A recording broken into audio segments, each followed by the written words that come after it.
யார் என்ன சொன்னாலும், அறிவுரையாக யார் என்ன சொன்னாலும், அறிவுரையை காட்டிலும் அற உரையை காட்டிலும் சிறந்தது எது அப்படின்னு கேட்டீங்கன்னா அனுபவம் தான்.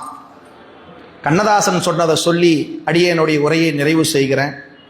பிறப்பின் வருவது யாதெனக் கேட்டேன், பிறந்துபார் என இறைவன் பணித்தான். படிப்பென சொல்வது யாதெனக் கேட்டேன், படித்துப்பார் என இறைவன் பணித்தான். அறிவெனச் சொல்வது யாதெனக் கேட்டேன், அறிந்துபார் என இறைவன் பணித்தான். அன்பெனப்படுவது யாதெனக் கேட்டேன், கொடுத்துப்பார் என இறைவன் பணித்தான். பாசம் என்பது யாதெனக் கேட்டேன், பகிர்ந்துபார் என இறைவன் பணித்தான். மனையாள் சுகமெனில் யாதெனக் கேட்டேன், மணந்துபார் என இறைவன் பணித்தான். பிள்ளை என்பது யாதெனக் கேட்டேன், பெற்றுப்பார் என இறைவன் பணித்தான். முதுமை என்பது யாதெனக் கேட்டேன், முதிர்ந்துபார் என இறைவன் பணித்தான்.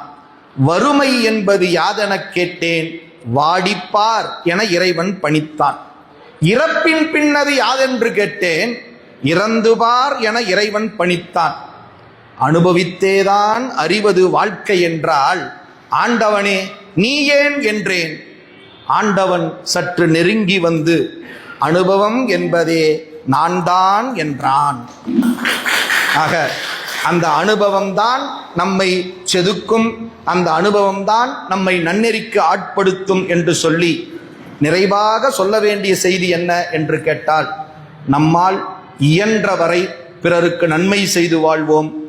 எந்த வகையிலும் எந்த ரூபத்திலும் பிறருக்கு தீங்கிழைக்காமல் வாழ்வோம் என்று சொன்னால் நம்முடைய வாழ்வு சிறக்கும். வள்ளுவ பேராசான் அதைத்தான் குறிப்பிடுகின்றார். நோயெல்லாம் நோய் செய்தார் மேலவாம், நோய் செய்யார் நோயின்மை வேண்டுபவர். உங்களுக்கு இன்பம் வேண்டுமா, பிறருக்கு இன்பம் செய்யுங்கள். உங்களுக்கு துன்பம் வேண்டுமா, பிறருக்கு துன்பம் செய்யுங்கள். உங்களுக்கு எது தேவையோ அதை பிறருக்கு கொடுங்கள் என்று வள்ளுவ பேராசான் சொல்லுகின்றான் என்று சொல்லி, இதுகாரும் நாம் சிந்தித்தது ஆலயம் சார்ந்த செய்திகள். அதே கண்ணதாசன் அழகா சொல்லுவார், நெஞ்சுக்கு நிம்மதி ஆண்டவன் சன்னதி. எனவே அந்த வகையில வாய்ப்பு கிடைக்கும் போதெல்லாம், சொல்லப்போனா தினம்தோறும் ஆலயம் தொழுவது சாலவும் நன்று. திருக்கோயில் சென்று வழிபாடு செய்வோம். நம்பினோர் கெடுவதில்லை. இது 4 மறை தீர்ப்பு. நன்றி. திருச்சிற்றம்பலம்.